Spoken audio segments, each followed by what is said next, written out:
Guest today works at a record label. Got some ideas there. Give a warm welcome to Louisa Bisio. The Interviewer with Beef Tech. Thanks for coming on the show. How you doing? Good. Thanks for having me. How you holding up with the coronavirus and not, playing as much? How you been? It's good. I'm holding up well. There was a lot of highs and deep lows, but I've been consistently good for the last couple weeks. Knock on wood. Yeah. So you play? Do you play music? I do. Not very well. I'm mainly a A lot of songwriter. people.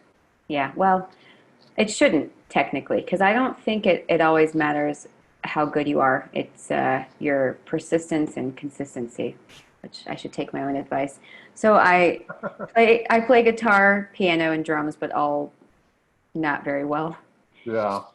And Well, then what's out of the three? What do you like to play the most?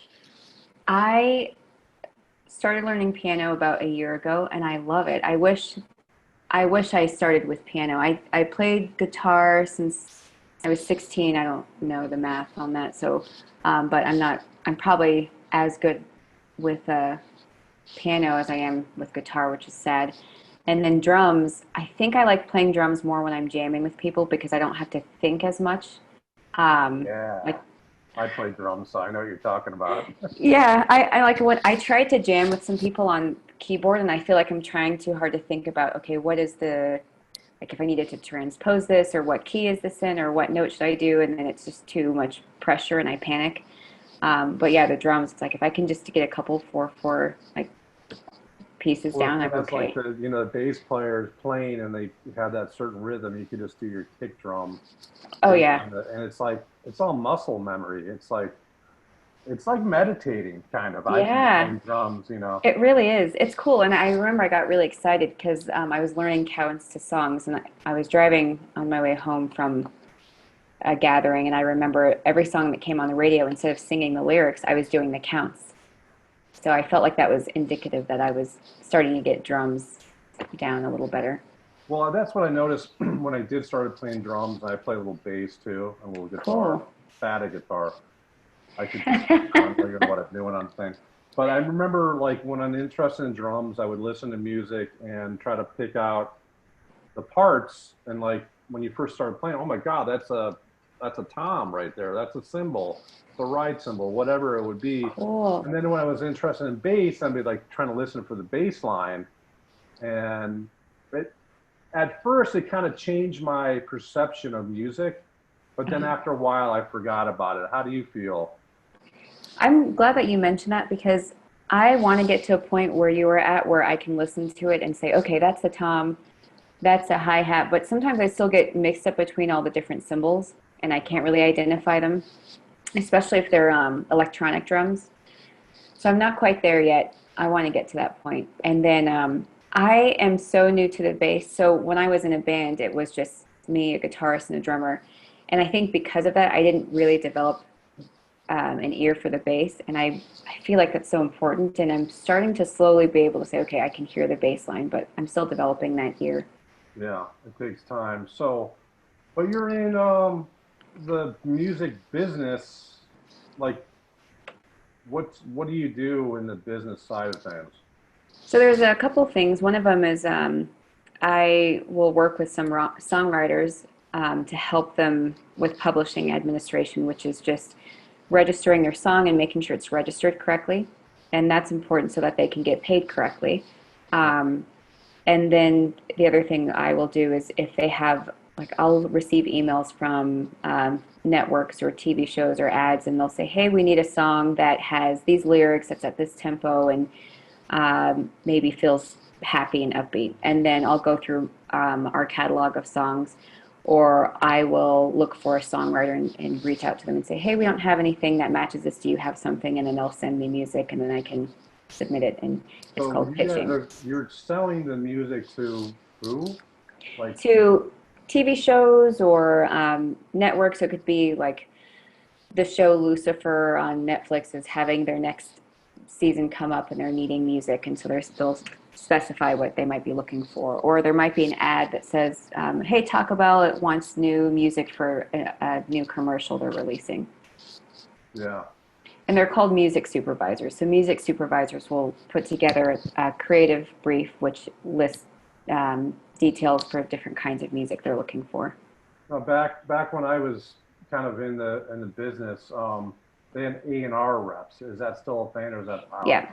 Yeah, so A&R reps will help with developing the artist and kind of, so they might work with the artist to, if an artist wants to specialize in sync, they might say, okay, let's rework some of your songs so that it will get placed easier. So one thing that they might do, for example, is they might say, okay, your song has too many specifics, which is going to be harder to get placed because that's too specific of a storyline, so we need something more general.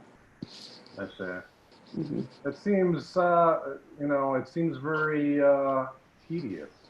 How do you feel about the work? It's a lot of fun. I think it's because I only have to do a small part of it. So my main role right now is I'll receive a brief with all the details of the kinds of music they're looking for, and then I'll go through the playlist and go through songs to create a playlist that I'll send back to them. So I think it would be hard if you were a solo artist, which is what I'm still kind of trying to do on the side, and you're trying to write the music, produce the music, recraft it so it fits within the show, and then turn that around to the creative brief. It's just a lot to do all at once. But if I can just focus on one part, that helps. So I'm trying to separate it where, okay, this time I'll work on just finding music for the creative brief, and then maybe later I'll work on, I need to write my own songs and finish working on that. So you work for a label or like a promotional company? I work for a label. A label. Do they try to sell their music to like, there's those internet for businesses that broadcast music? You guys work with stuff like that or no? We don't, but I mean, we technically could. Yeah. We're very focused on sync only, but as we get larger, it's possible that we say we want to try to find every avenue for income and work with other businesses. Sync. What's that? Oh, sorry. Yeah. So I'm sync sorry. is what it's. No, this is great. Sync is short for synchronized music. So it's when you sync your music to a picture. The picture. Yeah. Or what platforms are those getting sold? So sync is when you synchronize music to, they say picture, but really it's synchronized music to film or TV. Oh, for film. Okay. Yeah. Yeah. That makes sense. Yeah. Well, do you guys work with composers when there's a film? Yeah. We do, yeah. There's some composers that we'll reach out to because they're already signed. We already have their paperwork and their permission, and so if we need something really quick, I can reach out to them and say, hey, we need a song that has the words yummy, yummy, yummy in my tummy. And then they'll say, okay, give me a couple hours. It's pretty cool. Yummy, yummy in my tummy. That's yummy. We actually had something similar to that come up, and I was thinking no one's going to have this already in their song. So I had to reach out to a couple different people, say, do you by chance have anything with those lyrics? And then I was really impressed. 3 of the people I reached out to said, okay, give me an hour, give me 3 hours, give me 6 hours. And they created something on the spot and then sent it to us, and we were able to pitch it. But we'll see if it on the local lands. fast food, and they bring their guitar, yummy, yummy, yummy in my tummy. I know. It's so funny. What's interesting is that what's popular right now is cover music for film and TV. So they're looking, 90s cover music especially is big, and then classic covers. So for some reason it's really big. Logistically, if they do a cover and you sold that cover, now the original artist, you guys have to kick them back some money? Yeah, that's really interesting. So because really the writer gets paid for that, which wouldn't be the cover artist, and then the publisher, which also isn't the cover artist, but they can get some, if the song happens to do really well, the artist can get paid through a company called Sound Exchange. So if you're registering your music, one of the places you should register your music to is a website called Sound Exchange. But they track if your music gets played on radio or broadcast and those kind of things. And then that's how they can pay the person that, the producer and the artist, the people that recorded the track. That makes sense. Some of the artists you deal with, how are they behaving? Are they out of line, or how do they behave? Uh, they're, I don't know, they're behaving. Are they, I mean, you tell them something like, "Now, I want to get more. I want to get another 34% on that." Do they hardball you all the time, or what? No, you know what? I think that artists that know about this realm know that there's some things that are standard or non-negotiable, or they might just be too excited for the opportunity, and so they're probably like, yes, do whatever you want, take my music. Um, so far, they've been pretty easy. I think the hardest thing is uh, getting all the correct paperwork information. Oh, really? Because a lot of artists just are not good at paperwork details, and they're like, I don't know what my, performance registration number is, or I don't know what my name is registered under, and they give you the wrong name, and then you have to search for it, and you're like, I don't know who owns that. So, and then a lot of times they might give you music, and then you have to explain to them, you don't actually own this. You might be the songwriter, but because you didn't pay for the production, you're actually not the master owner. Oh, I see, the master owner. That's, yeah. Yeah. They pulled a lot of that stuff in the late 90s, early 2000s, that mastering shit. Yeah. Yeah, so so some of the artists, have you ever had to kick an artist off the label? Like, just because they're just not No. doing well, or? No, and we really feel bad if we have someone on the label that hasn't landed a sync placement, because I don't know, I feel like we kind of feel like it's our own responsibility to try to place everyone as much as we can. For example, country doesn't get requested very often on television, and so we have a couple country artists that we keep on our catalog, but we know that we might not always get to pitch them. But we don't kick them off. We just keep them there, hoping that we'll get some requests. Well, you don't have a lot of country. How about westerns? Western. Oh, I'm just West. kidding. That's Blues Brothers. I'm sorry. No, that's okay. Yeah, you just never know what's trending. Yeah. It's weird because we don't get country music requests often, or a country western, or westerns even. But what was it? I think 2 weeks ago or so, we suddenly had two come in, which was really exciting just because it doesn't happen that often. Yeah. Well, that's good. Then you have you can make a little extra cash on the side, Yeah. So mainly, do you have a lot of digital artists, or are you doing live? Like, what's the percentage on your? Good question. I think most of our artists are bands, or Yeah. we don't have a lot of digital artists that are Yeah. digital production only. Most of them That are seems like, a live lot of instruments. DJs,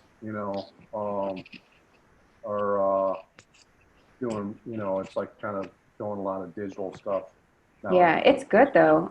Yeah. We are trying to grow our catalog to have more digital, Yeah. because we'll get requests for electronic music and hip hop music, and Yeah. we just don't have a lot of that in our catalog, so we're trying to grow that. Yeah. What's the label that you're with? It's called Three Theory Music. We've been around for a while. Good question. I think 10 years, Yeah.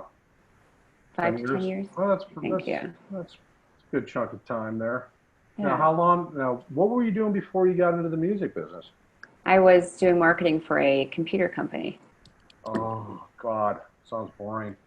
It was fun, actually. Was it fun? What kind Yeah. of marketing did you do? So I was the sole marketer for a while, and then I had a team, but we did everything from making commercials to, like, we were really creative, and so we would try to find ways to do creative marketing. Like, one of the times Christmas was coming, so as part of a sale, we made a little video game that you can attach on your phone that catches robots. And so if you bought a computer, you got a free like robot disabler to catch all the loose robots that were flying around your room. My God, that sounds fun, but kind of scary. You know, Yeah. so that makes sense that you're going in from what you did before to now the music end of things. You know, now did you just go to work one day? You're like, nah, I'm done. Did you quit on the spot, or was it an easy transition to go from? Yeah. Great question. I was not planning on quitting when I did. My boss was out of town. He was on vacation and he came back from vacation. We had lunch and he said, "So what's your plan for marketing for this company?" And then I said, "I don't think I want to do this anymore." I wasn't planning on saying that. I don't know why it came out. It just suddenly came out. And then he said, "Oh, what do you want to do?" And I said, "I don't know. I might get into video game design." I named a bunch of other things, and I didn't name music. But at that time, I didn't know what I wanted to do. I just knew that I was burnt out and wanted to change. Yeah. And then that night, I got a ton of emails in my inbox from an old music website I had never had any response from. What is it called? It's called Band something. I bet maybe you've heard of it, but Is it it's a like website. it's a connection? What kind of Yes. website is it? It's a Yeah, it's connection. a place where you can find like other musicians. You want to build a new band and you need musicians to collaborate with. Yeah. And I was signed up on that website for 10 years. I never received a single thing. And then that night I had 5 or 6 in my inbox from that website of people wanting to collaborate. So I just took that as a sign and I said, let's just try this out. I mean, it's pretty incredible that you got into where you're making money doing. I mean, I know a lot of people that want to make money doing music stuff, related stuff, and they just It, start doing it. You know. yeah, it's really lucky. I mean, at the same time, I'm not making a lot of money um, because I only get paid when something lands. But if I were better at my instruments, I could be performing and I could probably be writing more. There's a lot of things I could do. And again, it's all, back to what I was saying before, it's not always about talent. It's just about putting yourself out there and being consistent and persistent. And, if that's what you want, you'll find a way to make money. Yeah, that's true. I mean, you could suck it up and be a roadie like what I did. I was a roadie for some bands in Awesome. the '90s, but You that miss it? no. I mean, I missed the checks because they were just like fatty checks at the end of the Wow. tour, you know. Plus, you Yeah. got per diems. I remember I was in Vegas one time and I had my per diems and it was like 800, and we just got on the road, and I blew it all in one night on 21. I had no money for the rest of the tour. I was sitting there like people are getting done with their sandwiches. I'm like, hey, what's up, dude?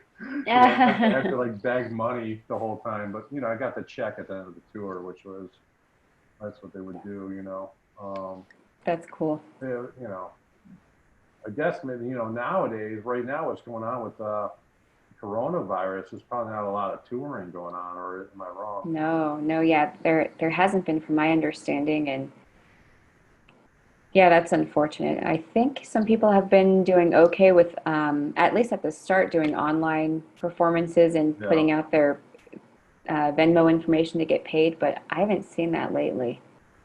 Yeah, I mean that you can only do that so many times till it gets old, maybe 2 or 3, Yeah. and then it's like I like to go out and get myself Yeah. a beer and maybe smoke some weed in the alley or something like that Mm-hmm. and watch the Hmm. show, and Yeah. have a good time Yeah. with my friends. But it's not, I mean, It's it's not the okay. same. Yeah, it's not the same. I mean, this whole thing's not the same.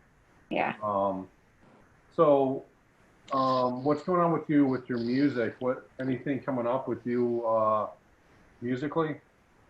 I have one song that's ready and completed to pitch. So I'm hoping to pitch that next week Are you to a pitching it to your show. own company? So the company has signed it. My own company has signed it. So Nice. now through the company, I can pitch it. I think it'll just be less confusing if I'm saying I'm still representing the company versus I'm separate from that. Here's my track. I don't know.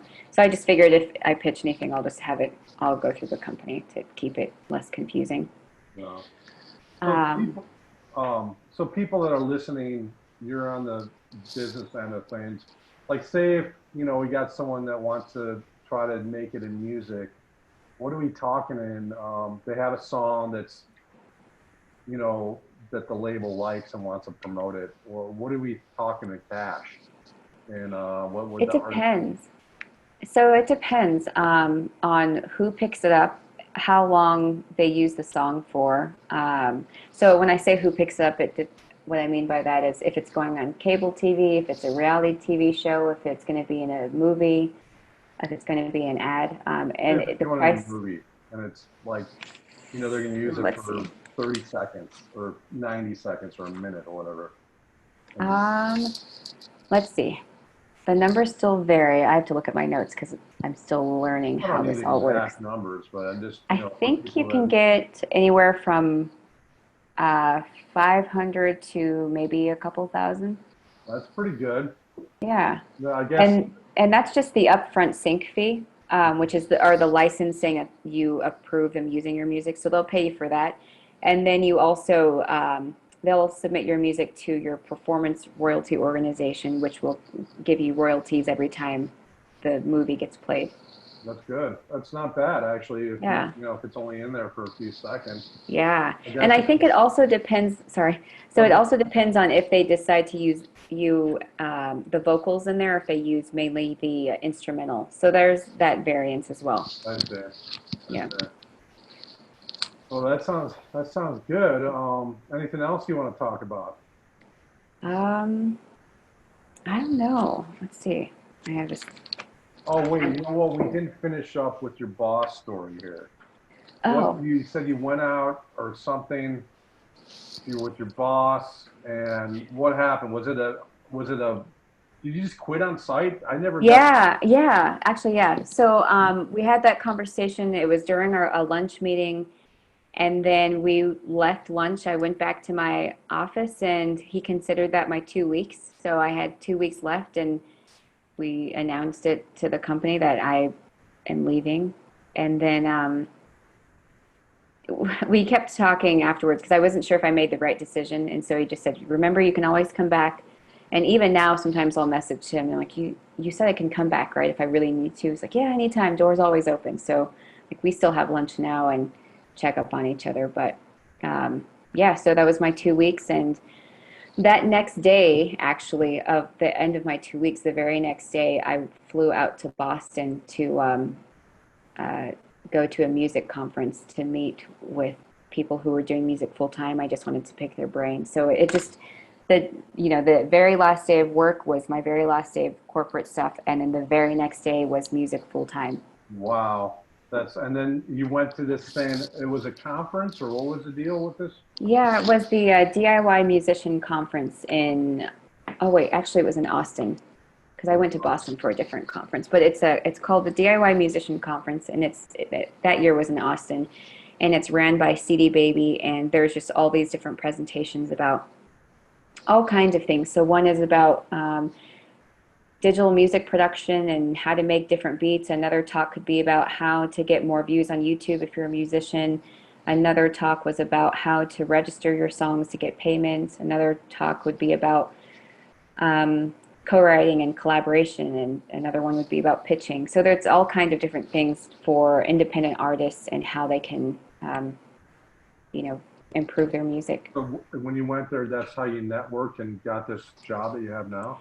No, actually, I got this job from, there's an organization I signed up with called the Association of Independent Music Publishers. So when I got into songwriting, I started learning about music publishing, which is just different ways to register your song. And I did that so I could learn how to register my song properly. So I joined, well, it's AIMP for short. So I joined that organization so I could meet with other publishers to ask them, what if this, what if that, and just to help network. So if I had a song and I wanted someone else to sing it, then I could ask the publishers, do you know someone that would want to sing the song? But because I was going to so many meetings, they had something at the start of COVID, I think, because music was unsettling and the industry was unsettling. So they had a mentor mentee program for 8 weeks. And they said, okay, if you're interested in having a mentor, send us your email. And so they randomly connected people together. And I got connected with my current boss. And when I worked with him during the mentorship, the goal was to understand how sync music works. And he was going to show me how my songs were doing, what I needed to work on, what I needed to fix. And then by the end of that 8 weeks, I was telling him how I was just networking constantly. And he said, that's going to be really helpful. Maybe you want to help me pitch songs. Wow, that's great. That's that's you knew how to work it. I'll tell you that. All luck. Well, no, you went to the conferences. A lot of people won't do that sort of thing. They'll be like, well, I'll apply on Craigslist, whatever the hell they do, for 1,400 jobs. And no one's calling them back or whatever. You know what I mean? Yeah. It seemed like a good strategy to me. Are you taking lessons or anything like that on any of your instruments? I should. I did for a little bit, for 4 weeks or so. There was a company out here called Performance High, and they do something really cool. So instead of learning an instrument, they make you form a band with all people who are learning instruments. So everybody is a newbie to whatever instrument they're playing, and they each pick one song that they want to learn. And so it forces you to not just learn, guitar tabs or how to strum, but you have to learn that song because you have a performance at the end of the 4 or 8 week. I felt like it was the best way to learn an instrument. So with that one, I took drums. And so I got to learn drums within the context of, performing with other musicians, which was really funny because we were working on, one of the Beatles songs. I can't remember which one. I'm bad with song titles, and I really shouldn't be. Well, that's what happens. But anyway, I would be at home practicing what the drums were, and I would think I'd nail it. I'm like, okay, I nailed it. This is gonna be great. Whenever I get with the rest of the guys, I'll just kill it, and everyone else will be struggling. That's what I thought, because I just thought I had it down. But man, once the guitar starts going and the singer starts going, then suddenly I'm like, wait, slow down, slow down. I'm not quite there yet. Yeah, I remember my early punk rock days in the late '80s. We would play like parties, and we would play. I was newer to playing drums, and if they got too quick, I couldn't catch up. Yeah. I hardly knew. I mean, we'd be playing in kitchens, you know what I mean? So Yeah. at parties, it was a great time. Yeah, it really changes when you're around other people. And I think if I had just done lessons the normal way with a teacher, I don't think I would have learned the same as doing it with, jamming with other musicians who are also learning. I think the thing is when you play with other people, it makes you more musical, even if you play drums. Yeah. Because if you're just like doing rudiments all day long, double strokes, paradiddles, flamadiddles, blah blah blah diddles, Yeah. all that crap. Yeah. Because I used to do rudiments all day long on a phone book, and Yeah. I do rudiments all day, so my wrists are pretty quick. But Yeah, then that's when you cool. play with other musicians, you don't even use all that fancy shit. You know what I mean? So you got Yeah. to be more musical, I think, with whatever instrument you're playing. But the And technical part and the music. yeah. Yeah, I didn't get so much on the technical side, but I did see how much it helped with the quick, needing to be quick on my wrist. The other thing it helped me with, because at the beginning I was so focused on the count. So I remember I'd close my eyes and I would try to tune out the other instrumentalists so I could just do the counts, because I didn't want to mess up and I didn't want to mess anyone else up. Yeah. But when someone said, okay, by doing that you're messing people up because this isn't a metronome. You got to hear the basis and you got to play with the basis. So Yeah. that helped a lot. It's hard to, especially if they're doing they're doing a lot of notes and a measure or whatever. And sometimes it's hard to find the beat, because if they're playing something goofy, it doesn't sound like it's in time. But I think that's a great way to learn, Yeah, it's cool. I'd like to do more of that and do it with that method of learning with other newbies. But I haven't been doing that yet. Do you have a name of the band? Your band, or is it just your name, or what? Tell me. Just my name. Yeah, I suck at creative artist names. I really like there was probably a week or 2 weeks where I had this notepad of all these scratch name ideas that I was going to do to be my artist name, and then it just got to be too much, so I just said, it's not that important. Just use my own name. It is hard. I remember I was in this band and we were getting together and we didn't know what to name the band. So we got the phone book. This is back phone book Yeah. days. We Yeah. got the phone book. We started calling people randomly, like, we got a band. We want to think of a name. And then, like, Interesting. People would hang up on us and, How fun. I kind of like that. That's kind of a fun idea. I don't even remember the name of the band now. So whatever, you know. How funny. Yeah. I just remember. Yeah, go ahead. Oh, no, I feel like if somebody called me with a question like that, I would just be so glad it's not a salesperson. I would think I would, I don't know, I think I'd entertain the idea. Probably hang up, and I'd probably hang up nowadays. Like, Really? crap, you're from AT&T or something trying to sell me something. You know what I mean? Funny. I wonder. I keep on calling my phone all the time. It's like, Yeah, I'm so sick of it. I know, especially with elections, it's been a lot of phone calls and texts and spam. I hate it. Actually, I just got some emails yesterday for campaign donations for the next round. I'm like, Jeez. "Ah!" Yeah. You know? So, yeah. So, funny. anything else you want to mention in this interview? No, I guess if you have other questions or want to get a hold of me, my email's open. I'm happy to help out artists, and this information's not easy to find and not easy to understand. So Go ahead and just kind of go down the line on what's the name of your company again? 3 Theory Music. Okay, and you guys sell music to different agencies, and like I think I had a point to this whole thing, but I'm losing it. Well, thanks for being on the show, because I don't know Yeah, what thank to you. talk about. Yeah, this appreciate was it. great. All right, thanks a lot. The Interviewer with Beef Tech.